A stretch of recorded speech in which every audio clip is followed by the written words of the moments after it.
passé. Pas de raison pour qu'on les oublie. Pierre Seurat a été dans sa maison de campagne, tout près de Londres, pour parler d'une exposition consacrée aux pionniers de l'art photographique. Oui. Attention, parce que c'est très chic comme tout, comme société. Royal Photography Society. Qu'est-ce qu'ils ont de mieux que les autres, c'est tout simplement eux qui possèdent le fonds photographique le plus énorme au monde. Oh. Et si, 250 000 clichés. Les Anglais? Oui. Eh oui. Alors, l'association photographique en Angleterre est née en 1853 et la même année, la reine Victoria a adoré cette idée, donc elle a adoubé, parrainé officiellement cette association. Elle leur a juste demandé de rajouter Royal au titre, oui, donc ça fait Association Royale de Photographie. Alors pourquoi ça se passe à Londres? Tout simplement parce qu'à Londres, c'est là où s'est ouvert le premier studio photo. C'est à Londres aussi qu'a eu lieu la première exposition photographique ouverte au public. Et où est-ce que ça a eu lieu? Au Musée des Sciences, là où nous sommes allés. Donc, si vous voulez, le Musée des Sciences de Londres a recréé, si vous voulez, cette première exposition qui a eu lieu en 1858. Ils ont ressorti les clichés photographiques de cette association photographique, avec évidemment des artistes contemporains. Et puis, il ne faut pas oublier de dire qu'à l'époque, la photographie, c'était quand même avant tout de la science. C'est aussi pour ça. De la science. C'était de la science, de la chimie. De la science. De la science. Non, mais c'est science. La science. La science. La science. Comment tu dis j'avais entendu ça tout à l'heure. Ah oui, voilà, c'est parce que vous dites science. Oui, science, en anglais. Voilà. Voilà. Non, mais elle partage sa vie entre Londres et ici. C'est ça. Hello, science. Ah oui, d'accord, la science. Bon, alors, très bien. Donc, direction le Science Museum. Science Museum. Voilà, pour découvrir cette exposition magnifique. J'ai rien compris. Please allow me to introduce myself. I'm a man of wealth and taste. La Société royale de photographie a commencé à collecter des fonds photographiques dès le 19e siècle.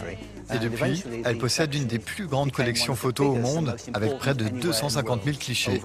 Des clichés d'époques différentes, pris avec divers procédés et par des photographes de tous horizons. L'exposition nous dévoile l'histoire et l'évolution de la photographie depuis près de 160 ans.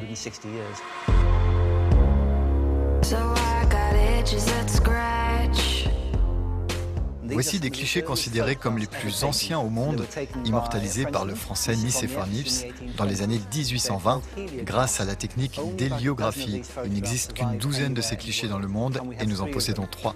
L'exposition présente bien sûr des photos contemporaines, comme le fameux portrait de la jeune Afghane par Steve McCurry en 1984, ou encore ce portrait de Churchill pris par Youssouf Karsh pendant la Seconde Guerre mondiale. Si vous aviez pu visiter une exposition photo en 1850, voici à quoi cela ressemblerait. Un accrochage dense et concentré du sol au plafond, des sujets divers qui se côtoient, comme par exemple la photo d'Oscar Edgeland intitulée « Deux chemins de vie », une photo allégorique prise en 1857, en réalité un montage de 30 négatifs. Le résultat est incroyable. La technique utilisée pourrait être l'ancêtre de Photoshop, avec un siècle et demi d'avance. À l'époque, cette photo a été très controversée car elle montre la nudité.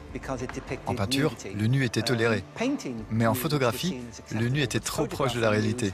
Le prince Albert adorait ce cliché. Alors son épouse, la reine Victoria, en acheta un exemplaire pour lui offrir en cadeau.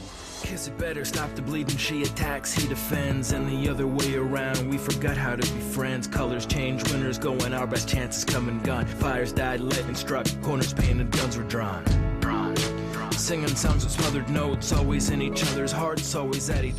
Une des photos les plus saisissantes de la collection est certainement le portrait de la jeune fille appelée Christina.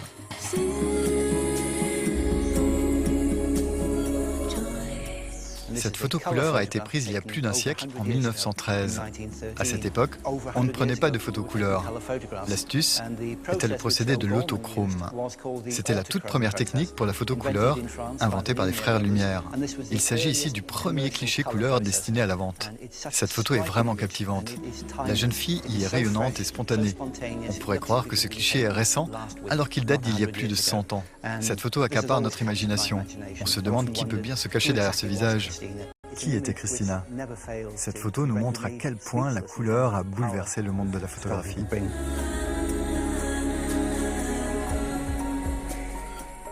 Elle est terrible. incroyable, ces photos. D'ailleurs, c'est l'affiche de l'exposition. Et c'est vrai qu'on dirait une photo d'aujourd'hui, alors qu'elle a plus de 100 ans.